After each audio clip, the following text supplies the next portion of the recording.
ಹೇಳಿ ಈ ಲೈನ್ ಏನು ಮಾಡವ್ರೆ ಏನು ಬಿಟ್ಟವ್ರೆ ಅಂತ ಕೊಡೋಣ ಅಂತ ಒಂಚೂರು ಅದು ಕೊಡೋಣ ನೋಡ್ತೀನಿ ಏನು ಕೊಟ್ಟರು ಕೊಡೋಣ ನೋಡೋಕ್ಕೇನು ಅವಾಗಲೇ ನೀವೇ ಕೊಡೋಕೆ ಬಂದಿದ್ದು ನಾನು ಅದೇನು ಬೇಡ ಅಂದರೆ ನಾನು ನಿಮ್ಮಂಗೆ ಕೇಳಿದ್ದು ಯೋಗಿ ಬಂದಿರೋದು ಮರ ಅವ್ನು ತಗೊಂಡವನೇ ನೀವು ಅರಣ್ಯ ಇದು ಅಧಿಕಾರಿಗಳಿಂದ ಬಂದಿದ್ರಿ ಅಂತ ನಾನು ಅನ್ಕೊಂಡಿದ್ದು ನಮ್ಗೆ ಆಗಿತ್ತು ನಾವು ಅಟ್ಲೀಸ್ಟ್ ನಮ್ಗೆ ಇದು ಇಂಥದ್ದೊಂದು ವಿಚಾರಗಳು ಗೊತ್ತಿದ್ದಿದ್ರೆ ನಾವು ಅವತ್ತೇ ಹೇಳಿದೆವು ಆಕ್ಷನ್ ಆಗೋಕ್ಕಿಂತ ಮುಂಚೆ ಕೊಟ್ಟಿಲ್ವಲ್ಲ ನಮ್ಗೆ ವಿಚಾರಗಳು ಗೊತ್ತಿಲ್ವಲ್ಲ ನಮ್ಮ ಸೈನು ಹಾಕ್ಸಿಲ್ವಲ್ಲ ಈಗ ಏಕಾಏಕಿ ಬಂದು ನೀವೇ ಹೇಳಿ ಇಷ್ಟು ದೊಡ್ಡ ಮರ ಕಡಿಬೇಕು ಅಂತ ಅಂದರೆ ಏನು ಅರ್ಥ ಅದು ಎಷ್ಟು ವರ್ಷ ಬೇಕು ಬೆಳೆಸೋಕ್ಕೆ ಈ ಮರನ ಆ ಮನೆಗಳಿಗೆ ತೊಂದರೆ ಆಯ್ತದೆ ಅನ್ನಂಗಿದ್ರೆ ಅವ್ರು ಏನು ಬೇಕೋ ಅದನ್ನು ಮಾಡ್ಕೊಳ್ಳಿ ಅವರು ಯಾರು ಬೇಡ ಅಂತಾರೆ ಹರಾಜು ಪ್ರಕ್ರಿಯೆ ನಡೆಯುವಾಗ ಅಣ್ಣ ಇಲ್ಲಿ ಹೆಚ್ಚು ಕಡಿಮೆ ಒಂದು 100 ಏನು ಬರಬೇಕಾಗಿತ್ತು ನಿಮಗೆ ಕೆಲಸ ಇದ್ದರೆ ನೀವು ಮಾಡೋದಿದ್ದು ಬೇಕಾದ್ರೆ ನೀವು ಮಾಡಿ ಮನೆಗಳಿಗೆ ತೊಂದರೆ ಆದರೆ ಅದನ್ನು ನಿಲ್ಲಿಸಿ ಅಂತ ಹೇಳುವು ನಾವು ಅದನ್ನು ಮಾಡಿ ಮರ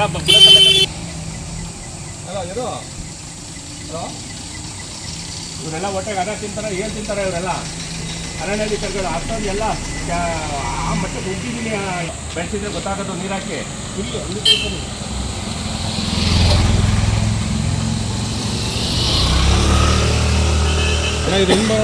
ಮರ ತೆಗಿತೀನಿ ಬುಡ ತೆಗಿತೀನಿ ಅಂತ ಬಂದ್ಬಿಟ್ರೆ ಅವನು ಅಧಿಕಾರಿಗಳು ಎಷ್ಟು ಕೊಡ್ತಾನೆ ಅವನು ನಾಗೇಂದ್ರ ಡಿಒಎಫ್ ಆಗಿ ನೀವು ಹೆಂಗೆ ಸರ್ ಇದನ್ನ ಪರ್ಮಿಷನ್ ಮಾಡಿದ್ದೀರಿ ಸ್ಟಾಪ್ ನೀವು ಹೌದು ನೀವು ಕೊಟ್ಟಿದ್ದೀರಿ ಅಂತಾರೆ ಬೇಕಾದಷ್ಟು ಜನ ಇದ್ದಾರೆ ಸರ್ ತುಂಬ ಜನ ಇದ್ದಾರೆ ಇಲ್ಲಿ ಆ ಕಡಿಯಕ್ಕೆ ಬಂದಿರೋರು ಎಲ್ಲ ಹೋದ್ರು ಈಗ ಬೈದೀವಿ ರೇಗಾರ್ಡನ್ ಮೇಲೆ ಎಲ್ಲರೂ ಅವರು ನಮಗೇನು ಗೊತ್ತಿಲ್ಲ ನಾವು ದುಡ್ಡು ಕಟ್ಟಿದ್ದೀವಿ ನಾವು ತೊಗೊಂಡಿದ್ದೀವಿ ಪರ್ಮಿಷನ್ ಇದೆ ಇಲ್ಲಿ ಅಂತ ಪರ್ಮಿಷನ್ ತೋರಿಸ್ತಾರೆ ನೀವು ಏನಾದ್ರು ಹಂಗೆ ಅನಾನುಕೂಲ ಆಗೋಂಗಿದ್ರೆ ಅಕ್ಕಪಕ್ಕ ಮನೆಯವ್ರಿಗೋ ಸೈಟ್ ಅವ್ರಿಗೋ ಇನ್ನೊಬ್ರಿಗೂ ಅನಾನುಕೂಲ ಆಗುತ್ತೆ ಅನ್ನೋಂಗಿದ್ರೆ ಮರನ ಡ್ರೆಸ್ಸಿಂಗ್ ಮಾಡೋಕ್ಕೆ ಹೇಳ್ಬೇಕಲ್ವಾ ಬರ ಡ್ರೆಸ್ಸಿಂಗ್ ಮಾಡೋದು ಬಿಟ್ಟು ನೀವು ಬುಡ ಸಮೇತ ಕಿತ್ತಾಕು ಪರ್ಮಿಷನ್ ಕೊಡ್ತೀನಿ ಅಂದರೆ ಹೆಂಗೆ ರಾಜು ಅವರೇ ನೀವು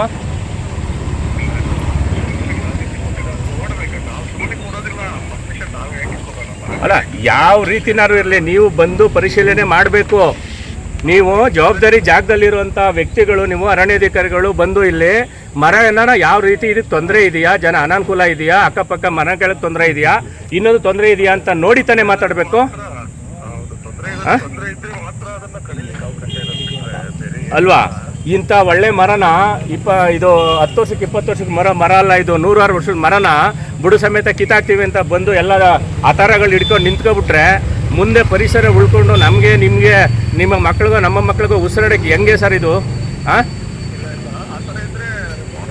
ದಯವಿಟ್ಟು ನೀವೇನಾದ್ರು ದುಡ್ಡು ಜಾಸ್ತಿ ತಗೊಂಡಿದ್ರೆ ನನಗೂ ಕೊಟ್ಬಿಡಿ ಸ್ವಲ್ಪ ನಾನು ಸುಮ್ಮನೆ ಆಗ್ಬಿಡ್ತೀನಿ ಇದನ್ನ ದಯವಿಟ್ಟು ಕ್ಯಾನ್ಸಲ್ ಮಾಡಬೇಕು ಸರ್ ಅಷ್ಟೇ ಕ್ಯಾನ್ಸಲ್ ಮಾಡಬೇಕು ಸರ್ ದಯವಿಟ್ಟು ಕ್ಯಾನ್ಸಲ್ ಮಾಡಬೇಕು ನೀವು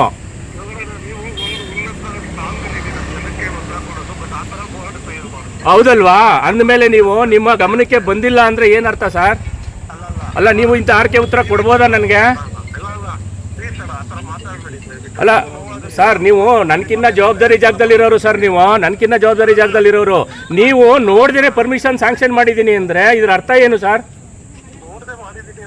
ಮತ್ತೆ ನೀವು ಹಂಗೆ ಆರ್ಕೆ ಉತ್ತರ ಕೊಡೋದಕ್ಕೆ ನಾನು ದುಡ್ಡಿನ ವಿಚಾರ ಮಾತಾಡ್ತಾ ಇದ್ದೀನಿ ನೀವು ಅದನ್ನ ಹೇಳ್ಬಾರ್ದಲ್ವಾ ಏನಾಗಿದೆ ನೋಡ್ತೀನಿ ಅದನ್ನು ನಾನು ಏನಾಗಿದೆ ನೋಡ್ತೀನಿ ಖಂಡಿತ ಕ್ಯಾನ್ಸಲ್ ಮಾಡುವ ಅದನ್ನು ಬುಡು ಸಮೇತ ತೆಗಿದ್ ಬೇಡ ಅಕ್ಕಪಕ್ಕ ಮನೆಗೆ ತೊಂದರೆ ಆಗುತ್ತೆ ಅನ್ನಂಗಿದ್ರೆ ಅದನ್ನು ಕೊಂಬೆಗಳು ಕಡಿಬೇಕಾ ಏನು ಕಡಿಬೇಕಾ ಅದು ನೋಡ್ಸ್ಬಿಟ್ಟು ಮಾಡ್ಸೋಣ ಅನ್ಬೇಕು ನೀವು ನನಗೆ ಗೊತ್ತೇ ಇಲ್ಲ ಅದು ಅಂದರೆ ಹೆಂಗೆ ಸರ್ ಇದು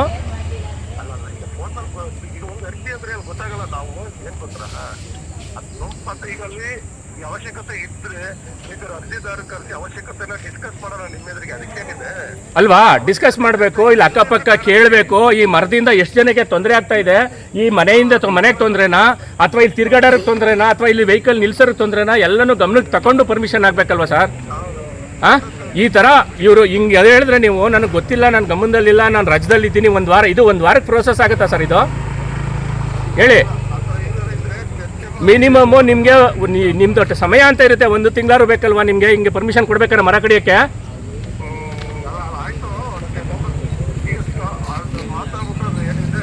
ಸರ್ ಮಾತಾಡ್ತಿರೋ ಕ್ಯಾನ್ಸಲ್ ಮಾಡ್ತಾ ಗೊತ್ತಿಲ್ಲ ಕ್ಯಾನ್ಸಲ್ ಆಗಬೇಕು ಮರನ ಯಾವುದೇ ಕಾರಣಕ್ಕೂ ಕಡಿಯೋಕ್ಕೆ ಬಿಡಲ್ಲ ಇದೇನಾದ್ರು ಮರ ಕಡಿದ್ರೆ ಖಂಡಿತ ವೈಯಕ್ತಿಕವಾಗಿ ನಿಮ್ಮ ಜಾಗದಲ್ಲಿ ನಾವು ಇರ್ತೀವಿ ಅವತ್ತು ನೋಡಿ ನೀವು ಅದಂತೂ ಸತ್ಯ ಅಷ್ಟೇ ನಾನು ಹೇಳೋದು ಯಾವುದೇ ಕಾರಣಕ್ಕೂ ಕಡಿಯೋಕ್ಕೆ ಬಿಡಬಾರ್ದು ಇಲ್ಲಿ ಅದು ತೊಂದರೆ ಆಗುತ್ತೆ ಅನ್ನಂಗಿದ್ರೆ ಮರಗಳ ಕೊಂಬೆಗಳು ಸವರ್ಲಿ ತೊಂದರೆ ಆಗೋದು ಬೇಡ ಅವ್ರಿಗೆ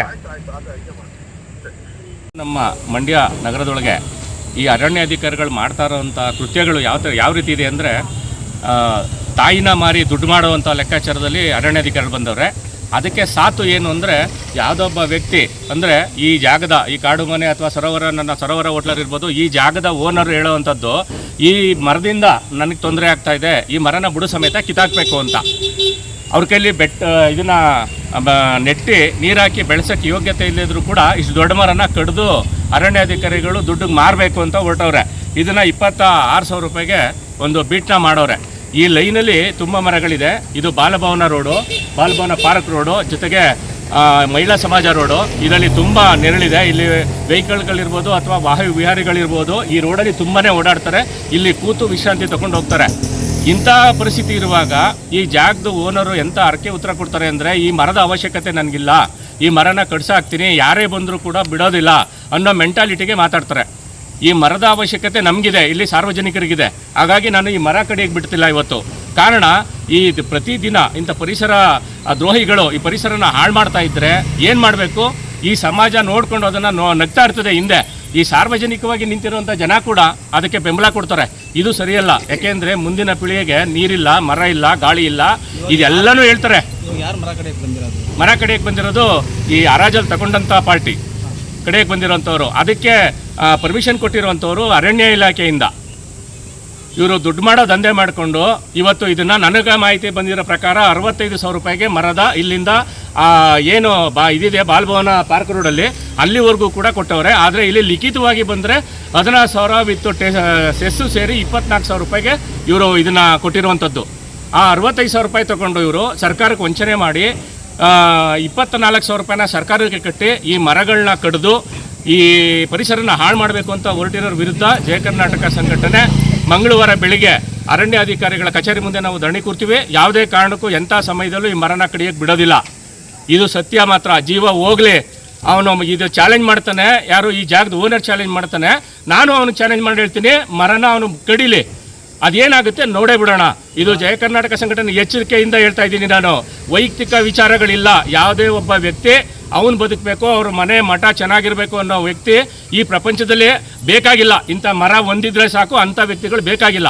ಅರಣ್ಯಾಧಿಕಾರಿಗಳು ಗಮನಕ್ಕೆ ತಂದಿದ್ದೀರಾ? ನಾನು ವಿಚಾರನೇ ಗೊತ್ತಿಲ್ಲ ಇಲ್ಲಿ, ಆದರೆ ಹೇಳ್ತಾ ಇರೋದು ಅರಣ್ಯಾಧಿಕಾರಿಗಳ ಗಮನಕ್ಕೆ ಬಂದಿದ್ದೀವಿ, ಅಕ್ಕಪಕ್ಕ ಸೈನ್ ಮಾಡಿದ್ದಾರೆ ಅಂತ. ಈ ಮಹಿಳೆಯರು ಎದುರಿಗೆ ಕೇಳಿದ್ರೆ ನಮಗೆ ವಿಚಾರ ಗೊತ್ತಿಲ್ಲ ಅಂತಾರೆ. ನಮಗೆ ವಿಚಾರ ಗೊತ್ತಿಲ್ಲ.